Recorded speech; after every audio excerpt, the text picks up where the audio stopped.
Treasure Island, Episode 3, Part 1. I go to Bristol.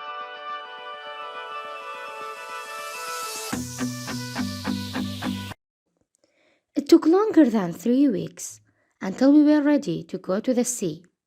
A ship was being prepared by the squire, and Dr. Livesey had been called away to London. During that time, I lived at the Hall with old Tom Redruth and spent hours looking at the map, imagining every small detail and dreaming about what would happen when we finally got to the island. And so the weeks passed until one fine day a letter arrived. Old Anchor Inn, Bristol, March 1st. Dear Hawkins, the ship has been bought and is ready to go to the sea. What a ship! She is easy to sail, weighs 200 tons, and her name is Hispaniola. My old friend, Blandly, helped me to get here. He worked so hard for me, and so, I must say, did everyone else in Bristol as soon as they heard where we were going to find the treasure, Finding the crew was a problem at first, and I could only find a few men. But then, by luck, I met an old sailor. He has an inn, so he knows all the sailors in Bristol. He was ill for a while, but now he wants to work as a ship's cook to get back to the sea again. Long John Silver, he is called, and he has lost a leg. Poor man, I told him immediately that he would be our ship's cook. Well, I thought I had found a cook, but in addition, I had found a whole crew. He had soon found us a group of the toughest old sailors. He then got rid of the weakest 2 of the 6 or 7 men I had already employed. I am very well, but I won't be happy until we are at the sea, so both you and Redruth must come to Bristol tomorrow. John Trelawney. P.S.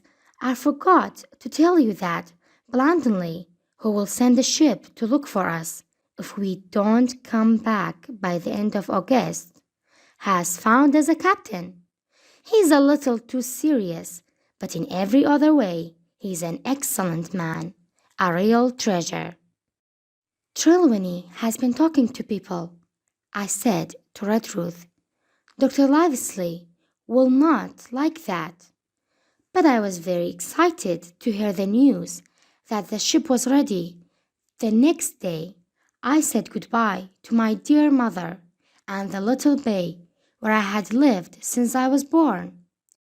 And then Redruth and I left for Bristol in the evening. It was early the next morning when we arrived in the city and walked down to the docks to meet Trelawney. There were ships of all shapes, sizes, and nationalities all along the quays. Sailors were singing at their work, some below and others high up in the rigging. Then, suddenly, in front of a large inn, I saw Squire Trelawney, dressed like a smart sea officer. "Here you are," he cried. "And the doctor came last night from London. Bravo! The ship's crew is complete. We sail tomorrow."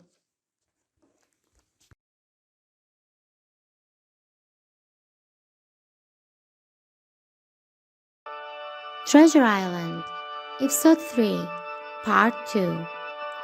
At the Spyglass Inn. After breakfast, the squire asked me to take a note to Long John Silver.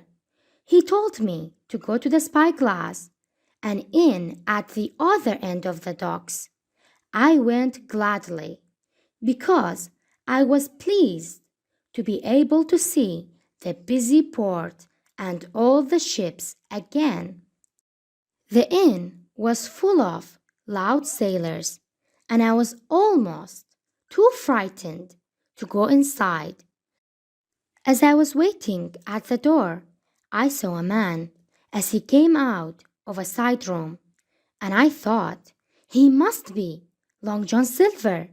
His left leg was cut off near the top, and under his left shoulder he carried a crutch, on which he moved about easily. He was very tall and strong, with an intelligent face. He was serving the people at the tables with a smile. From the very first time I had read about Long John Silver in Trelawney's letter, I had been frightened that he might be the one-legged sailor that the captain had told me about. But one look at this man was enough. I had seen the captain, Black Dog, and the blind man Pew, and I thought I knew what a pirate was like, very different from this clean and pleasant innkeeper. I walked closer to him, held out the note, and said, "Mr. Silver, sir." "Yes, my boy. And who are you?" he answered. I gave him the note. "Oh," he said, quite loudly, and seeming surprised. "You're the new cabin boy. I'm very pleased to meet you." Just then, I noticed one of the men sitting on the other side of the room as he suddenly stood up and walked to the door.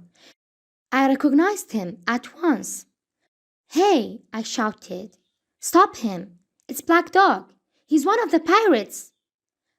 "I don't care who he is," cried Silver. "But he hasn't paid for his drinks. Hurry, run and catch him." A man near the door jumped up and ran out of the inn after him. "Who did you say he was? A pirate? In my inn? I can't believe it," said Silver, who was now very excited.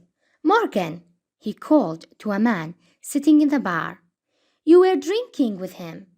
You have never seen him before, have you? You didn't know his name, did you?" I had become worried when I found Black Dog at the spyglass, and I watched the cook carefully, but he was too ready and too clever for me. He laughed and joked with me and said that I was a clever boy. By the time Harry had come back empty-handed and had been shouted at loudly by Silver, I felt sure that Silver was an honest man. A little while later, he took me back to see Trelawney, and we walked by the quays together. He was very interesting and told me all about the different ships that we passed, their rig, their weight and nationality, and where they would sail. Long John excitedly told the squire and the doctor the whole story. The two gentlemen thanked him for his trouble. "Everyone on board by 4 this afternoon," shouted the squire after him. "What a wonderful man," said the squire, and then turned to me. "Now come with us, Hawkins, and we will see the ship."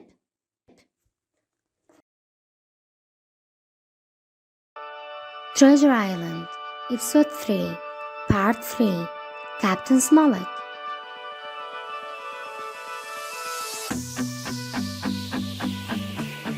As we climbed aboard the Hispaniola, we were met by the new shipmate, Mr. Arrow, a brown old sailor with earrings in his ears. He and the squire were very friendly, but I soon noticed that things were not the same between the squire and the captain. Captain Smollett seemed angry with everything on board. and wasted no time in coming to the cabin to tell the squire, "Sir, I don't like this vogue. I don't like the man, and I don't like my officer." "That's short and sweet," said the captain. "Perhaps, sir, you don't like the ship?" asked the squire, who was clearly angry. "That I can't say, since I haven't seen her tried," replied the captain. "She seems a good ship, but I can't say any more." At this moment, Dr. Livesey spoke. "Wait a minute," he said. "That isn't at all helpful. I would like to hear an explanation of what the captain has said. You don't like this voyage. Now why?" "I took this job under what we call sealed orders.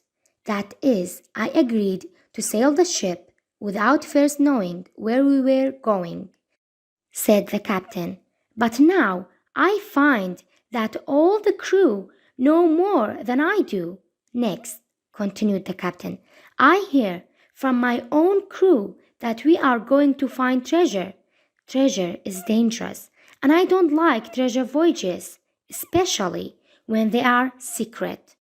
"I understand what you are saying, and I must say it is true enough," replied Dr. Livesey. "You say you don't like the crew. Are they not good sailors?" "I don't like them, sir," replied Captain Smollett, "and I wasn't able to choose them myself." "And you don't like Mr. Arrow?" continued the doctor. "I don't, sir. I believe he's a good sailor, but he's too friendly with the crew to be a good officer."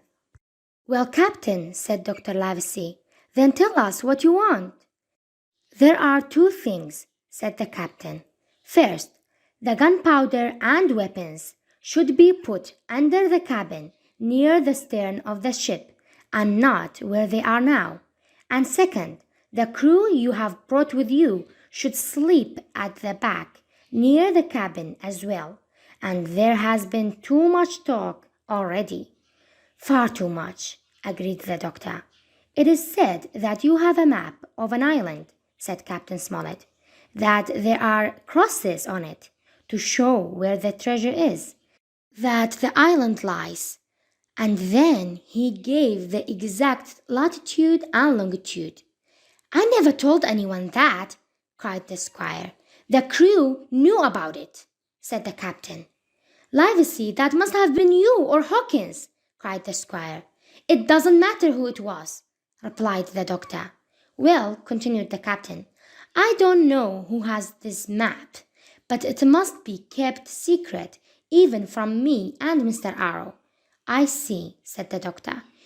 "You want us to keep this matter secret and to make a garrison of the stern part of the ship with my friend's own people and provided with all the arms and powder on board. You fear a mutiny." "I didn't say that," said Captain Smollett. "I believe Mr. Arrow is an honest man, and some of the others too. But it is my job to make sure that the ship and every man on it is safe. All I am asking you to do is to take every care, or let me leave the ship. And that's all." The captain and the squire agreed to the Captain Smollett's suggestions, and then the captain left the cabin. "Trelawney," the doctor then said, "I am surprised, but you have managed to get two honest men on board with you. That man and John Silver."